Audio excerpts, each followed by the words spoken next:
पिता आणि पुत्र आणि पवित्र आत्मा यांच्या नावे आमेन. प्रिय बंधूजनो, आमच्यासाठी एक मोठी आनंदाची बातमी आहे.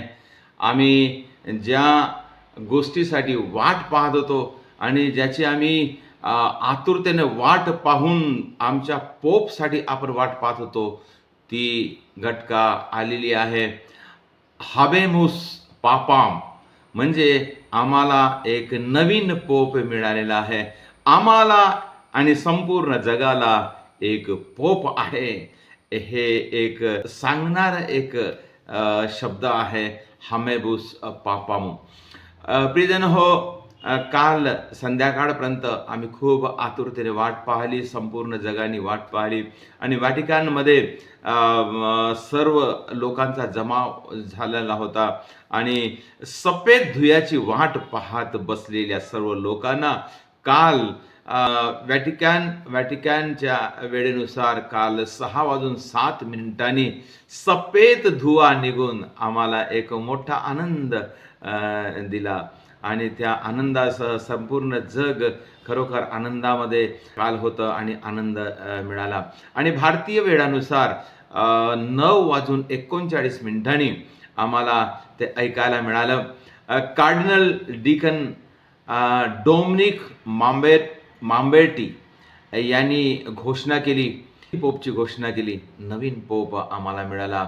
अमेरिकेचे रॉबर्ट फ्रान्सिस प्रवोस्ट हे अमेरिकेवरून पहिल्यांदा एक अमेरिकेतून आम्हाला एक पोप मिळालेला आहे आणि त्याचं नाव त्यांनी काल घोषित केलं आणि त्यांनी पोपचं नाव म्हणून त्यांनी लिओ 14 हे नाव त्यांनी घेतलेलं आहे. लिओ 14 आम्हाला पोप मिळालेला आहे, लिओ 14.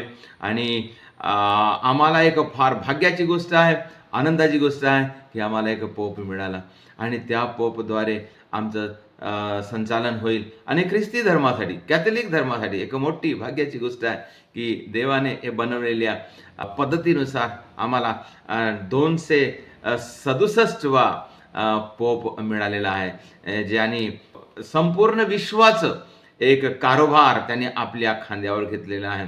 आणि तो एक व्यक्ती, एक देवाने निवडलेला व्यक्ती, देवाने आपल्या कार्यासाठी निवडलेला व्यक्ती आमच्यासमोर आहे आणि तो आमच्यासाठी पोप आहे. आणि आम्ही पाहतो प्रियजन हो, त्यांच्या कुटुंबाविषयी, त्यांच्या जीवनाविषयी. तर त्याचा जन्म 14 सप्टेंबर 1955 मध्ये शिकागो मध्ये त्याचा जन्म झाला.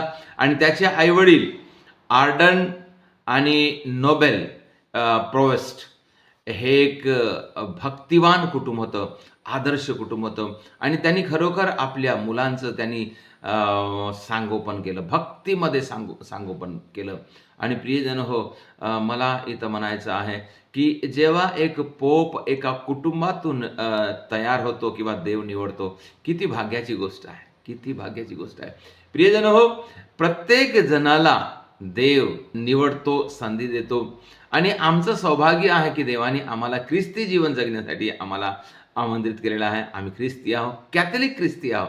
आणि कॅथलिक ख्रिस्ती जीवन म्हटलं तर एक देवाच्या कृपेने भरलेले कुटुंब असते. वेगवेगळ्या प्रकारे देव आमच्या कुटुंबामध्ये आपली कृपा पाठवत असतो. आम्हाला माहीत आहे, ज्याप्रमाणे हे पोप निवडल्या गेलं, त्या कुटुंबामध्ये त्यांची भक्ती, त्यांचा विश्वास, त्यांचे प्रयत्न, देवावर त्यांची भिस्त, त्यांना देवांना समर्पित अशा प्रकारे कार्यजीवन त्यांनी जगलेलं आहे. त्यांनी, त्यांच्या कुटुंबियांनी आणि त्यांच्या कुटुंबातील प्रत्येक व्यक्तीने असं जीवन जगलेलं आहे. म्हणून ही वेळ त्या कुटुंबामध्ये आली. एक दैवीय गोष्ट, एक ईश्वरीय गोष्ट, संपूर्ण जगाला सांभाळणारा एक व्यक्ती त्या कुटुंबातून निवडण्यात आला. प्रियजन हो, आम्ही पाहतो पुष्कळ कुटुंबातून संत बनलेले आहेत, चांगले चांगले फादर बनलेले आहेत, देवाच्या नावावर सेवा करणारे लोक आहेत.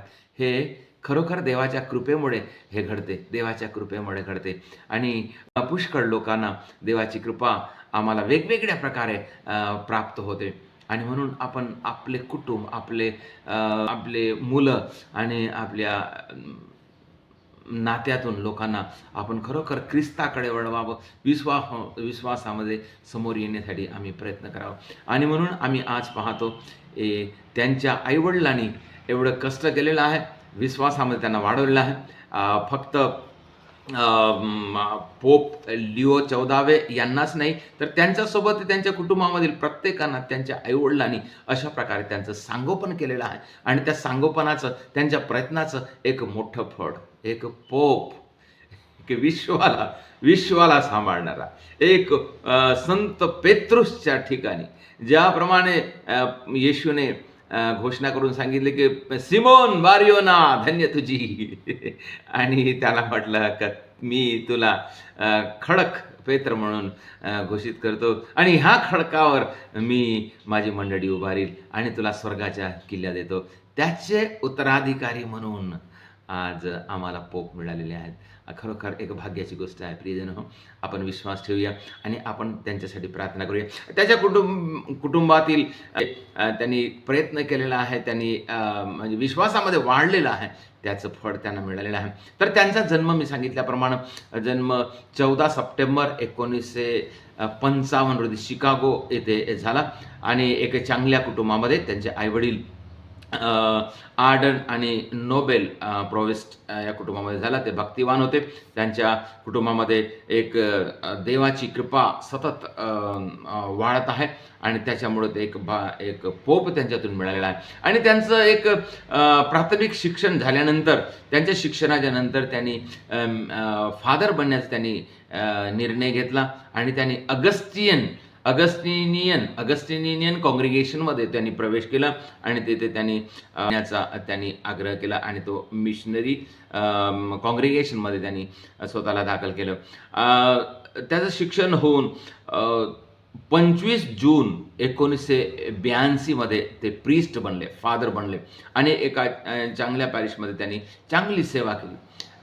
लोकांना विश्वासामध्ये आणले, लोकांना मदत केली, त्यांना एक खूप लोकांसोबत राहण्याची, लोकांना विश्वासामध्ये वाढण्याची एक मोठी आतुरता आहे आणि त्यांनी आपले कर्तव्य चांगल्या प्रकारे पाडलेलं आहे आणि सर्वांसोबत त्यांनी असं आपलं कार्यभार सांभाळला की सर्वांना त्यांनी आपल्या कार्याद्वारे आकर्षित केलं आणि त्यांना त्या अगस्टिनियन प्रोव्हिन्शियल म्हणून निवडण्यात आलं. 1999 रोजी त्यांनी प्रोव्हिन्शियल म्हणून त्यांनी पद स्वीकार केलं आणि त्यांनी 1999 पासून त्यांनी आपले चांगल्या प्रकारे कार्याला सामोर नेला. ते 2013 पर्यंत तो प्रोव्हिन्शियल त्यांनी चांगले कार्य केलं आणि त्याच्यानंतर 2013 मध्ये ते एक बिशप म्हणून निवडण्यात आले. त्यांनी बिशप बनले आणि बिशपचे कार्य त्यांनी चांगल्या प्रकारे सांभाळले. त्याच्यानंतर 2023 मध्ये त्यांना कार्डिनल ची पदवी देण्यात आली. कार्डिनल मी मागच्या व्हिडिओमध्ये सांगितलं, कार्डिनल हे पोपच्या कार्यामध्ये एक मोठे सहयोग देणारे एक कार्डिनलचं एक पद असते आणि त्यांना मदत करणारे, सहयोग देणारे, त्यांना काही कठीण परिस्थितीमध्ये सल्ला देणारे, अशा प्रकारे त्यांचं कार्य असतं. आणि त्यांना कार्डिनलच्या वेळेस संपूर्ण विश्वभराचे बिशपचे जे नियुक्ती होते त्याच्यामध्ये एक मोठं कार्य यांच्याकडे सोपवलेलं होतं आणि त्यांनी 2023 पासून तर 2025 पर्यंत ते कार्य चांगल्या प्रकारे सांभाळलेलं आहे. आणि आज काल आम्हाला त्यांच्या रूपाने एक मोठा म्हणजे विश्वातला एक धर्मगुरू, विश्वातला सर्वात मोठा धर्मगुरू आम्हाला मिळालेला आहे, पोप लिओ 14वे.